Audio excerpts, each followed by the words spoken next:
What the f?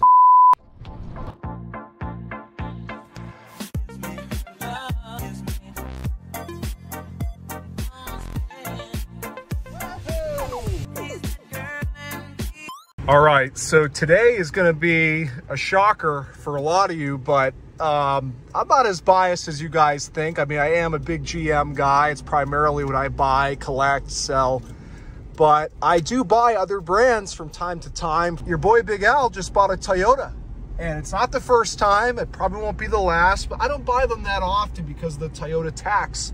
I don't like to overpay for cars. And that's what Toyota ownership is. I mean, once in a blue moon, you get a screaming good deal. I think today is one of those days, and you guys can tell me what you think. You might disagree, but I'm pretty familiar with these and other Toyotas of the era and what they sell for, and the market is going up and up and up even more. But I bought this for me. That being said, if I get the right number for it, I'll probably sell it, but we'll see. This is my first I mean, I've test driven it, but this is my first time driving it as the owner of it. I love little small manual SUVs, especially like Explorers with a 5-speed. I've had a bunch of those. Those are getting hard to find, but this was very impulsive. Once in a while, I go look at 4Runners. I've been trying to buy one for a little while. I looked at, the last time I looked was last year at a white, but it was an automatic V6, which is like the least desirable one. And even that one was like 32. I think they wanted 35. I thought I was going to go there and shrewdly negotiate them, but someone else showed up at the same time. That's what happens at Toyotas. You put a Toyota for sale, especially a desirable model like this, and you're going to have your phone blown up in seconds. And this guy, he showed me after, because I said, hey man, show me how many messages you got, because I know from selling Toyotas in the past. Sure enough, he had like 30 messages just since he posted this thing at midnight. And this is not even the day after. This is what, 12 hours later? Whatever it is, 16 hours later. So let me tell you about the truck and what I paid. And you guys can tell me if you think I got a good deal. But I'm planning on keeping this. It's a 96 4Runner, 5-speed manual with the 4-cylinder. The mileage is not accurate. It's the only sketchy thing about this car. And, you know, you don't really know who to believe. This is so common down here in Miami. I've dealt with this a million times. Someone swaps the cluster. The guy I bought it from seemed like a pretty honest dude. He's only had it for a year. And he was showing me pictures when he bought it, and the odometer said 133. So I kind of believe him. I feel like he's not the one that swapped the cluster. This truck actually has close to 250,000 miles. And some of you are probably already saying, oh my God, why would you buy that? It doesn't matter with Toyotas. It really doesn't affect the value that much, especially to me. The reason I ended up buying it ultimately, and I figured out the mileage thing because when I came, I got the VIN number, ran the Carfax, and I said, whoa, I go, do you know this thing has got close to a quarter of a million miles on it? And he looked pretty shocked. So you know, you can usually tell when someone's BSing it. Pretty sure he didn't know. But this thing on the Carfax, I mean, at least 70 service records from 2020 back to 1996 at the dealership in town here, the Kendall Toyota, which is one of our Toyota dealerships, since new, all the way until August 2020. So a year ago, this was dealer maintained religiously. It still has a Toyota oil filter on it right now. And this truck, I looked it over top to bottom. It is as perfect as they come. No rust, obviously. It's been a Florida car since new. No leaks, no squeaks, no rattles. Nothing's wrong. The suspension, everything is either original and in perfect condition, or it's been replaced. On the engine, no oil leaks. Some gaskets have been changed. Some are not leaking. It's got a brand new master cylinder, but everything done at the Toyota dealership until it changed hands. I imagine that was the original owner. Probably sold it cheap in 2020. If you look at the pictures from when this guy bought it, it even had a bunch of like rosary stickers and stuff on the back, old man stuff. 2020, it changed hands. I think that's when whoever bought it probably got it cheap and swapped the cluster and sold it to the guy that I got it from. But again, I'm not terribly upset about the miles because this thing drives like it's got 130,000 miles. It runs like it's got 130,000 miles. I mean, you don't even feel this thing running. It's like a 12-cylinder. It's so smooth. The clutch is great. And the guy I bought it from put this in. He did that and he changed the carpets out. So the carpets are literally brand new. The seats and everything are in perfect shape. You can tell somebody old owned this thing because the seat's in way too nice a shape and it's not beat up like a lot of these things end up being, especially the stripper models like this. Power locks, crank windows, love that combination, love it. So the only thing I wish this had was four-wheel drive. Not to say it can't be done. You know, I could obviously equip this with four-wheel drive, but don't really need it. I mean, I'm on a serious off-roader, and this thing's got some nice, meaty, brand new, or like a year-old Michelin's on it. And they're meaty tires. They're not like the factory size. Someone, I think, put alloys on this because I'm pretty sure this, being a stripper model, would have came with steel wheels. And it's got some Toyota alloys on it from the period. So probably off a more loaded up 4Runner. I could be wrong. Again, I'm not a Toyota expert, but it runs and drives perfect. The AC is ice cold, the original compressor. Everything with the AC system, as far as I can tell, is original, and it is freezing. But anyway, I paid 3,200 bucks. It's a lot more than I wanted to pay. It was listed for 36. And that was with the mileage being 137. Honestly, I would have came and looked at it even if it had been listed with 250. Because again, the mileage on these things really doesn't matter.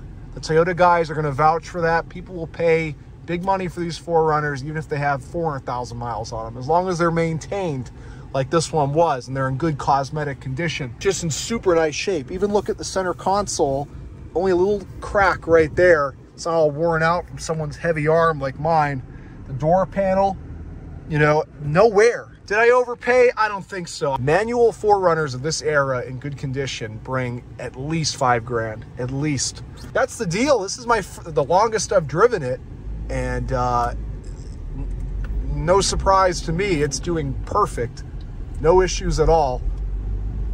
Everything is great, tight, smooth, clutch grips well. I couldn't find anything really wrong with this car. And I looked hard. This fender has been resprayed. It's the original fender. It still has the VIN tag on it. So I'm guessing they must have scraped up that fender at some point and had it repainted. It's a pretty good match. With a human eye, you don't really see the color difference that much. With a camera, it sticks out. I will get you guys a look at the outside as soon as I get home. So she made it home, no issues. Not surprised. Here's the fender I was talking about. You can see the slight difference in color. In person, you really got to look at it hard, but on camera, I definitely see it. But aside from that, you'll see that the body's in great shape, especially for a Florida truck. And there is an issue area up here.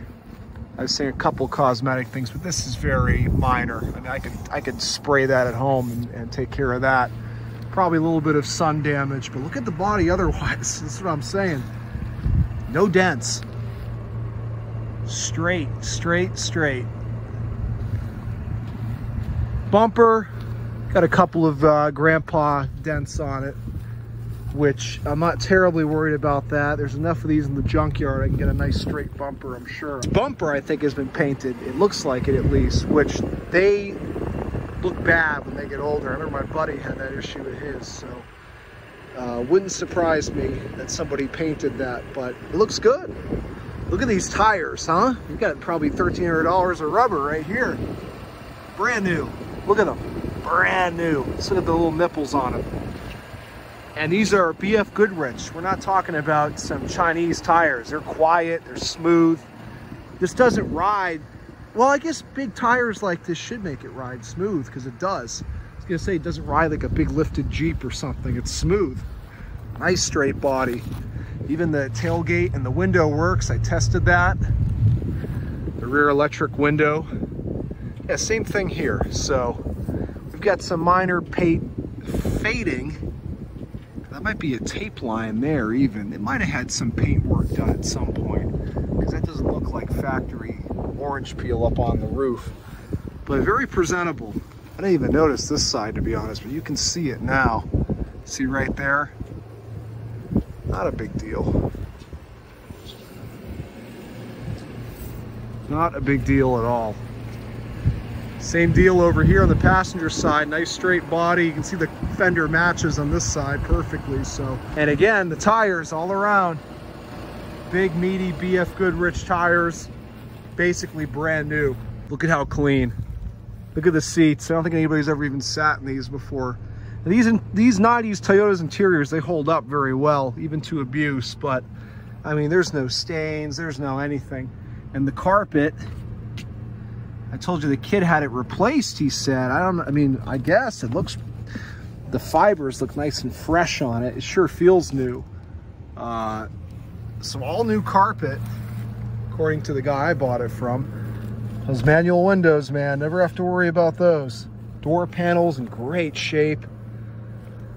Definitely one of the nicer ones I've seen, especially for the money.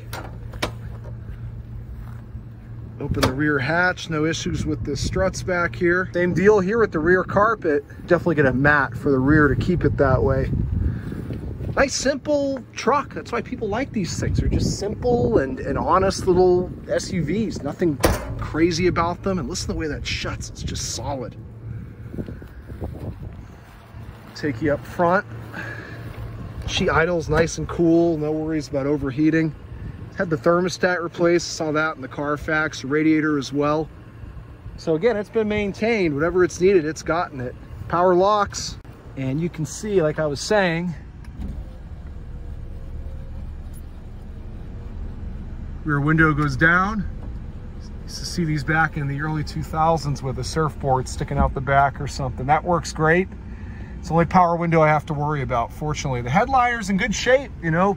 A couple minor scuffs in it in the back, probably from things getting loaded in and out, but no sagging. There really isn't anything to sag on these.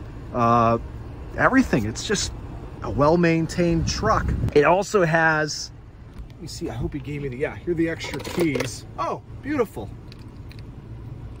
No, okay, it doesn't have any of the, it's got like 6 sets of keys, but none of them are the Toyota keys. So I'm surprised for a mostly one-owner vehicle. Another key in that thing. Jeez, this guy must have really been losing a lot of keys. Are these the Toyota keys? Come on, baby. Yes! It's got the Toyota keys still. I love stuff like that. At least it's got one of them. Little lockbox there for underneath the truck. So it's got a wheel lock too. The AC is still ice cold. Check out this radio. I was messing with it a bit after I turned the camera off. It does everything. Now the engine, full disclosure, the guy I bought it from said that the previous owner, which I'm guessing is probably the guy before him, used to spray it with WD-40 to, I guess, prolong the life, to extend the life of the hoses and just make it look good. Well, obviously it doesn't look good, but you can see it's everywhere, and you can tell it's definitely oil that someone was spraying all over the engine to make it shiny. I'm going to take care of that. I'm going to detail this thing and get it looking the way it should. Use some degreaser and maybe a little bit of shine versus just straight up oil. WD-40 is what he said the guy was spraying. Listen to how quiet this engine is. No ticks, no knocks. Just like it should sound. New serpentine belts. I think this is a 2-belt. Yep. 3. All new belts. Definitely that distributor has been changed at some point in the wires. Like I was saying, it's got a new master on it with a new reservoir. What else? Again, remarkably, original AC, new battery. The seller put this in recently. Super well-maintained truck. It looks like someone had an accident all over the engine bay, but if you look past that, you notice, besides the water dripping there for the AC, it ain't leaking any oil. No leaks. Super clean truck. Above and under. Look at this new sway bar links. Look at the suspension. The ball joints, everything. is tight. The shocks are not leaking. No rust. No rust whatsoever. Look at that transmission. See how clean that thing is? No leaks, no rust, no nonsense. Find another one. And look at the Toyota running boards here. He told me at the cap it was missing from this one. He got one online, but it's from a later model, and that's why it's like this. But I'll show you what it's supposed to look like. So I'll source the correct one at the junkyard. But these are nice, huh? I like these. Official Toyota. These are premium. It's not like those little tube ones. I like those a lot. Pretty excited about this because it's something different for a change. I'm so used to buying the same stuff.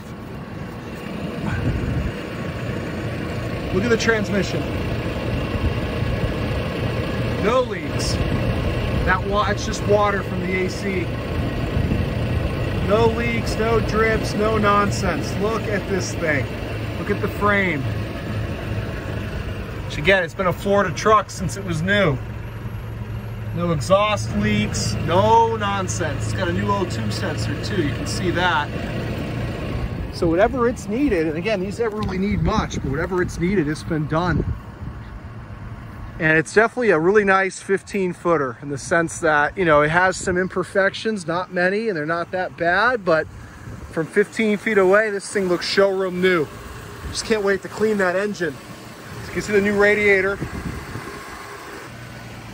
Tell me what that says. Toyota oil filter, because of dealership oil changes. Hopefully they didn't go by Toyota's recommended interval of like 7,500 miles in these older Toyotas, which is why so many of them sludged up. But I pulled the oil cap. There's very little blow-by, about what you would expect for a 240,000 mile engine, but it's not like dramatic. You can leave the cap on top, unscrew it, leave it on top. It doesn't go shooting off, you know what I mean? It stays right there. So healthy engine, healthy transmission, everything. Just what more can you say? It's exciting stuff. So I think that's gonna do it on this for now. I'm gonna take this cluster out and I'm gonna roll that odometer to where it should be. I'm gonna overestimate to be safe, put it at like 250, because it said 240 in August 2020. This guy, when he bought it, it said 133, so he's put 7,000 miles on it. He bought it shortly after August of 2020. So to be safe, I'm gonna roll it up to 250, and that way, if and when I do sell it, there's no weird business going on with the odometer, and we know the mileage is back to being accurate.